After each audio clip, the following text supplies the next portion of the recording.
Amém? 39º encontro da nossa Jornada 40, nós vamos falar hoje de Jesus. Jesus, o Deus Filho. Jesus, o Messias. Jesus, o Salvador.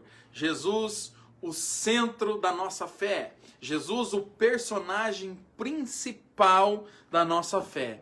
Quando eu falo que Jesus é o personagem principal, não estou colocando Jesus acima de Deus Pai, nem acima de Deus Espírito Santo, porque eles são uma coisa só. Lembra de ontem, da nossa ministração? Então, Deus Pai, Deus Filho e Deus Espírito Santo são uma coisa só. Mas por que ele é o centro da nossa fé, centro da nossa prática de igreja? Porque ele é o alicerce da igreja. Ele é a pedra de alicerce. Então, nós que temos a nossa vida espiritual, ela só é possível acontecer por conta de Deus Filho, Jesus. Aquele homem que morou em Nazaré. Jesus em Nazaré, que nasceu em Belém. Aquele menino que foi concebido pelo poder do Espírito Santo. Jesus, o tema de hoje. E eu começo dizendo que Jesus, ele é o próprio Deus na terra. Ele era carne, mas ele também era Deus.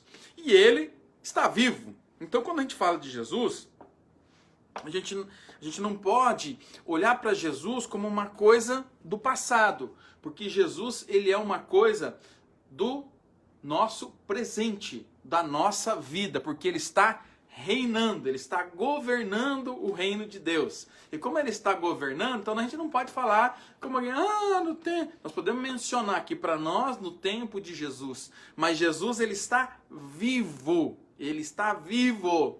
E o Espírito Santo que está aqui em nós está em conexão com ele, e ele está no trono. Então Jesus está vivo.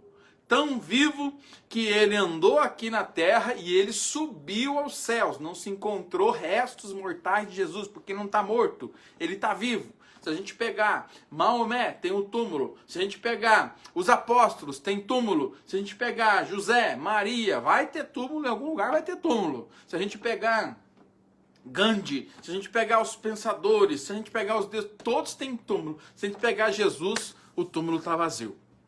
Mas o trono está ocupado. Então esse Jesus, hoje, no capítulo 39, é esse Jesus que a gente vai falar.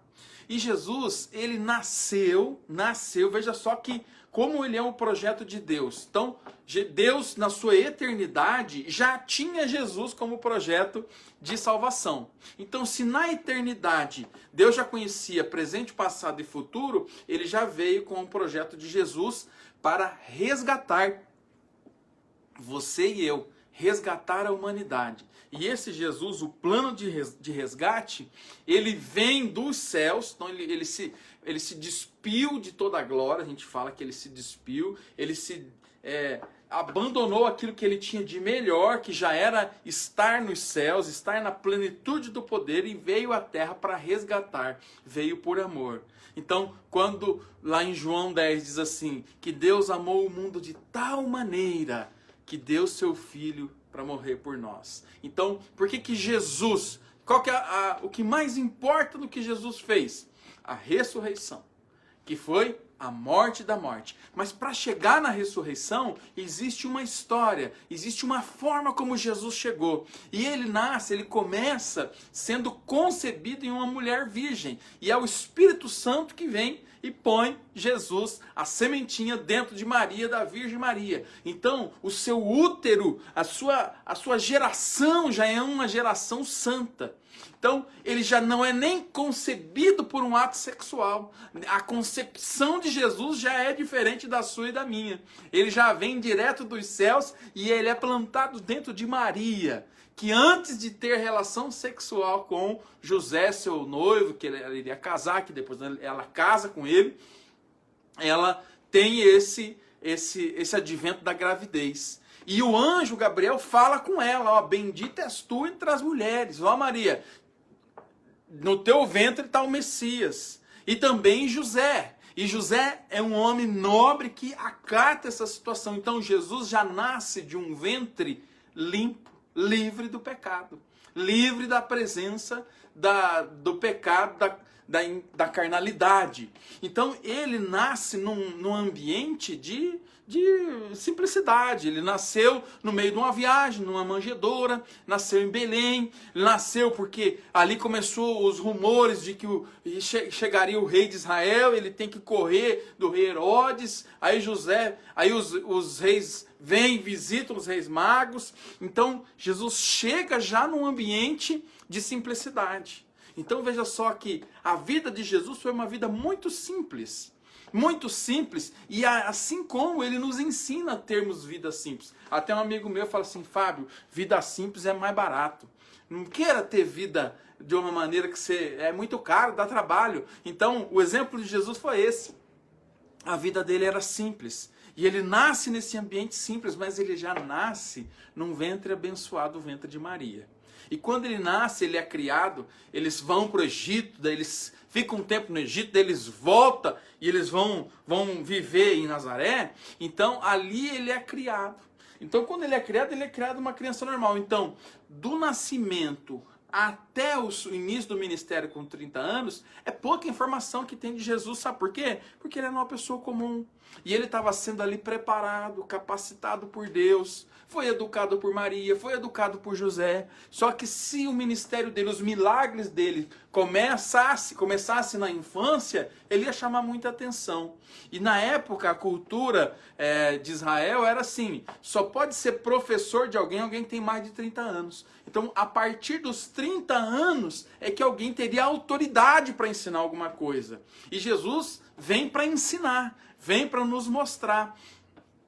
Porque antes dele cumprir o ato do sacrifício, ele ser apresentado e ser sacrificado na cruz, ele apresenta o reino de Deus. E antes dele apresentar o reino de Deus, ele vive entre nós. Então ele cumpre uma lei de ser homem, ser carne e conseguir vencer tudo aquilo que foi pecado e que foi tentação. Então, do nascimento dele, um episódio interessante é quando ele está com 12 anos, que o pai e a mãe vão para uma festa em Jerusalém e eles esquecem Jesus para trás e voltam para ver onde é que ele estava. Ele estava lá na sinagoga, ele estava conversando com os sábios. Então, aos 12 anos, ele já tinha um intelecto muito desenvolvido. Ele sempre foi uma criança, um jovem, um adulto diferenciado dos demais. Só que não havia nele nenhuma manifestação de poder de Deus. Isso só vai acontecer na vida de Jesus, o poder de Deus, quando ele chega próximo ali dos 30 anos, que ele entende que ele deve ser batizado, que Deus manda o primo João Batista, né, a voz que clama no deserto, que estava ali batizando as pessoas, e Jesus chega para o seu batismo no Rio Jordão, e João Batista está ali batizando as pessoas. Quando ele fala assim: não, eu não sou digno de desatar a sandália dos seus pés. Daí Jesus fala assim: não, mas é necessário que você me batize para cumprir todos os preceitos da lei. E aí ele desce as águas, e João Batista vai lá e batiza Jesus em nome do Deus vivo. Nesse momento o céu se abre, o Espírito Santo desce como uma figura de uma pomba, e também Deus Pai se manifesta. Ali nós temos a primeira manifestação ali na terra de Deus Filho, Deus Espírito Santo e Deus Pai. Note que a partir daí o ministério todo acontece. Queridos, quando você decide batizar, quando você decide seguir as ordens do Senhor, quando você decide seguir os preceitos do Senhor, a sua vida muda, a sua vida se transforma. Quando você fala assim: não, tem que fazer isso, eu vou fazer uma ordenança, Jesus se submete a isso, é batizado, e ali ele é batizado também cheio do Espírito Santo. Quando ele está cheio do Espírito Santo, o Espírito leva ele para o deserto para ser tentado.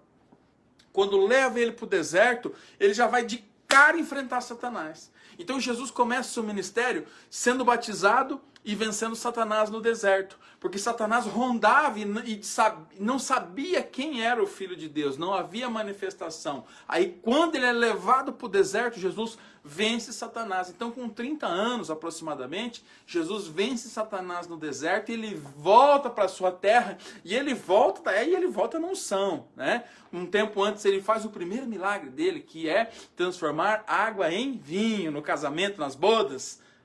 já simbolizando as bodas do Cordeiro, já mostrando que ele seria o noivo e a igreja seria a noiva.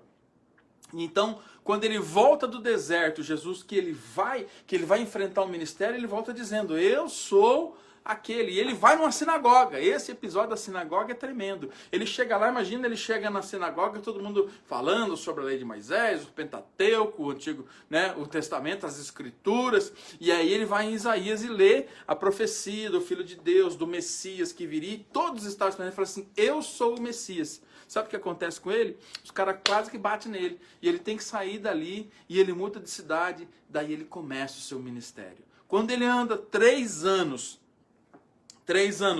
curando, libertando, transformando, ele começa a trazer sinais que estavam registrados na Bíblia e ele começa a cumprir.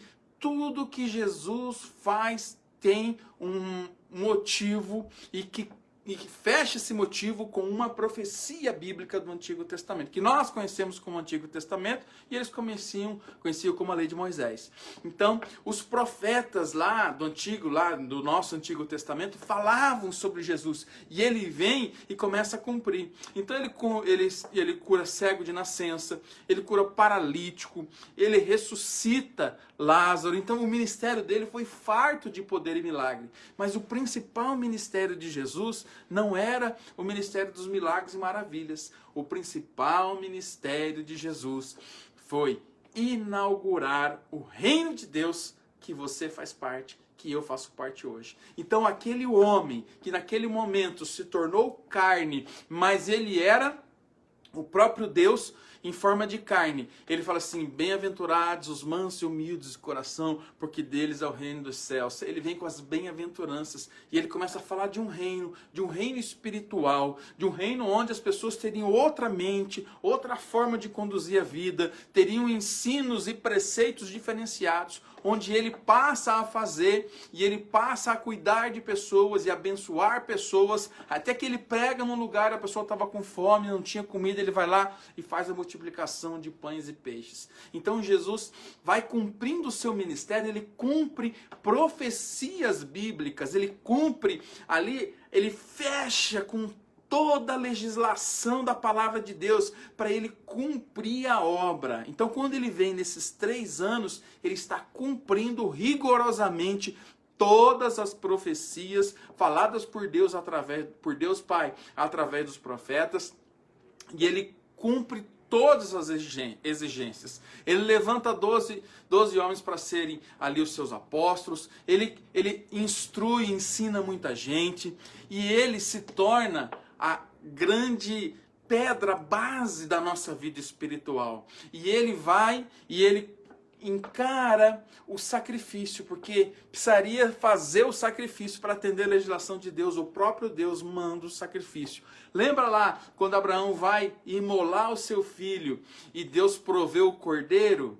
Agora, esse cordeiro é o próprio Deus encarnado. E ele, como Deus encarnado, ele enfrenta a morte, a humilhação, ele enfrenta o julgamento, e enquanto muitos pensavam que ele seria um derrotado e destruído, ele precisava passar por isso, e ele recebe todo o pecado da humanidade, aí no Getsemane, ele transpira sangue, e quando ele recebe todo esse pecado, quando ele recebe toda essa situação, e ele respira sangue, ele transpira sangue, transpira, a palavra é sua, ele transpira sangue, e ele vem, passe de mim esse cálice, mas faça a sua vontade, ó Pai. Aí ele é preso, aí ele é julgado, aí ele é brutalmente agredido, aí ele é mutilado, e aí ele é crucificado, e aí ele morre fisicamente.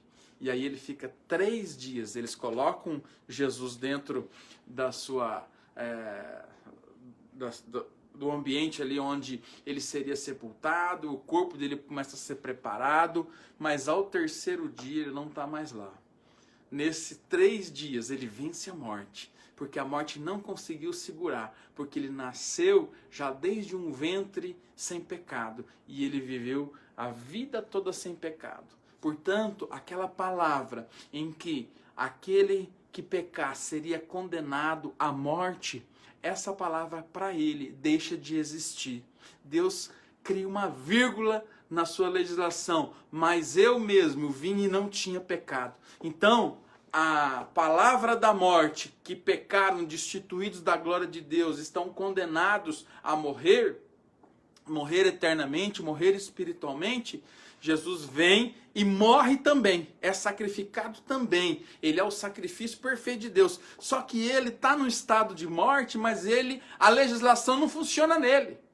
Percebe isso? A legislação não se aplica a Jesus. E porque ela não se aplica a Jesus, ele ressuscita. E ele fica 40 dias ressurreto, mostrando para as pessoas que realmente ele venceu a morte e que se cumpriu a profecia do reino de Deus. E aí ele fica mostrando, fala com mais de 500 pessoas, até que ele sobe aos céus. E quando ele sobe aos céus, antes dele subir, ele dá um recado: olha, ide por todo o mundo e pregai a boa nova.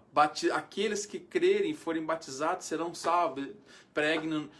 Batizem no nome do Pai, do Filho e do Espírito Santo. Então Jesus cumpre o sacrifício perfeito e nos dá uma tarefa.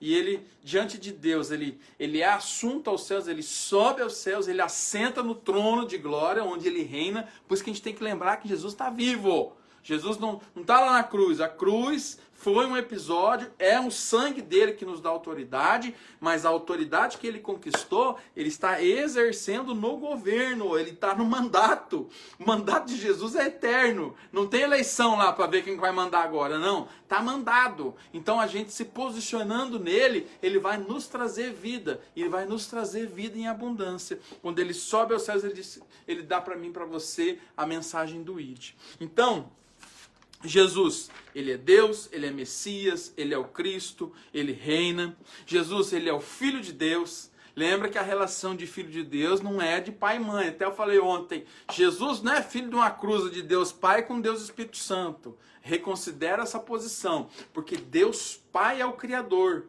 E como ele é o Criador, ele se manifestou como Deus Filho, Jesus chama Deus de Pai. Mas Jesus é Deus. Ele chama Deus de Pai, mas ele também é Deus, tá? Jesus continua vivo, tá? Então o que ele fez? O caráter de Jesus tinha muito amor, Jesus tinha justiça, ele sempre foi um homem muito justo, foi sábio, tinha uma sabedoria, aquela sabedoria dele lidar com o cobrador dos impostos. Quando os caras falam, mas dá a César o que é de César, dá a Deus o que é de Deus. Sabedoria de nós, quando a mulher estava condenada, a turma queria destruir ela, matar aquela mulher prostituta que se prostituiu, que adulterou. Ele falou: quem não tiver pecado, atira a primeira pedra. Jesus, quando precisou pagar o imposto, ele colocou na boca do peixinho lá a moeda. Pedro vai lá e pega a moeda e paga o imposto. Então Jesus foi misericordioso também, paciente. Imagine quantas pessoas ele atendia. Ele tinha paciência de atender as pessoas, ele era zeloso e também foi criativo. Então são características de Jesus. Jesus é um homem muito ativo, gente. Apesar dele ser Deus, apesar dele ser homem, ele tinha muita atitude, ele era proativo, ele treinou 12, ele caminhou por regiões, ele sabia cutucar certinho para fazer um negócio, a informação dele. Olha a igreja que ele montou. Pelo poder de Deus, sim, mas a iniciativa foi dele. E ele conseguiu falar para 12, que falou para mais N pessoas, que chegou até nós, que chegou a Paulo. Ele foi gerado pelo Espírito Santo, tá? Ele foi batizado, ele foi tentado, Jesus ensinou, Jesus fez milagre, morreu, ressuscitou, subiu aos céus, mudou o mundo e muda a sua vida. Esse é o nosso Jesus, glória a Deus. Por isso, aquele que aceita Jesus, ele tem a sua vida mudada. Quando ele aceita Jesus, ele recebe a vida no Espírito, a vida que Jesus conquistou na cruz do Calvário, ele recebe no Espírito. Nasceu da Virgem Maria, eu já falei, pelo poder do Espírito Santo, já falei que ele fugiu, ministério com 30 anos, e aí, mais importante de tudo, Jesus voltará. Ele voltará para buscar a igreja. Qual a igreja que ele vai? Qual a placa de igreja? Não vem buscar placa, ele vem buscar a igreja viva, a igreja que está em comunhão com ele, a igreja que ouviu a sua voz, esta igreja que ouviu o que o Espírito tinha a dizer às igrejas. E você é a igreja do Senhor. E Jesus volta para te buscar. Então, nesse 39º encontro nosso, Jesus está dizendo para você, eu venho te buscar. Jesus está dizendo para você, a salvação chegou na sua casa. Não tenha dúvida, todas essas pessoas que acompanharam a jornada 40, elas estão salvas em Cristo. Porque a fé, o confessar. E se você não confessou ainda, faça essa oração. Faça assim, Senhor, eu me entrego para o Senhor. Senhor Jesus, eu me entrego. Eu aceito o Senhor Jesus como meu único e suficiente Salvador.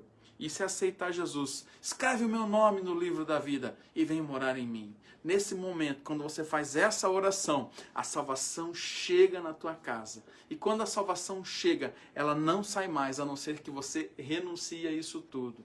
E aí vai começar o teu processo de cura interior, de cura da alma, de cura das suas emoções, porque a gente vai sendo estragado pelo mundo, estragando-se naturalmente por conta do pecado existente em nós, estragando por conta do mundo, estragando por causa das ciladas que o inimigo faz. E Jesus vai curando a tua alma, porque Ele curou, e Ele cura, e Ele continua curando. E Ele vai voltar para buscar você. Mas antes dele te buscar, Ele está dizendo para você assim, olha, vai e anuncia a boa nova. Anuncia com as suas atitudes, anuncia com a tua prática, anuncia com o teu jeito de viver. Deixa Jesus se expressar na terra através da sua vida. Que a salvação já está com você e agora Ele vai derramar a cura completa no nome santo e poderoso do Senhor Jesus. Fique pronto. Se o Senhor Jesus vier buscar a igreja essa noite, que Deus me dê a graça de te encontrar lá na glória. Que Deus me dê a graça de me levar para a glória e nós possamos nos encontrar. Se Ele não vier buscar a igreja essa noite, e assim Ele permitir, se Deus quiser, olha só, é por isso que a gente fala, se Deus permitir, se Deus quiser. Porque se Deus não quiser, se Ele quiser vir buscar a igreja hoje, se Ele quiser vir buscar a igreja agora, qual pessoa que você gostaria de falar do amor de Deus que você não falou ainda? É isso que Jesus fala antes dele subir aos céus. E Ele te convida a ser um missionário, a ser alguém que vai anunciar a boa nova. Por isso, se Ele vier buscar hoje você, que você tenha condições de subir aos céus e estar com o nosso Senhor. Porque Ele está vivo e está governando. Um beijo no seu coração e até amanhã com o último dia. Tchau!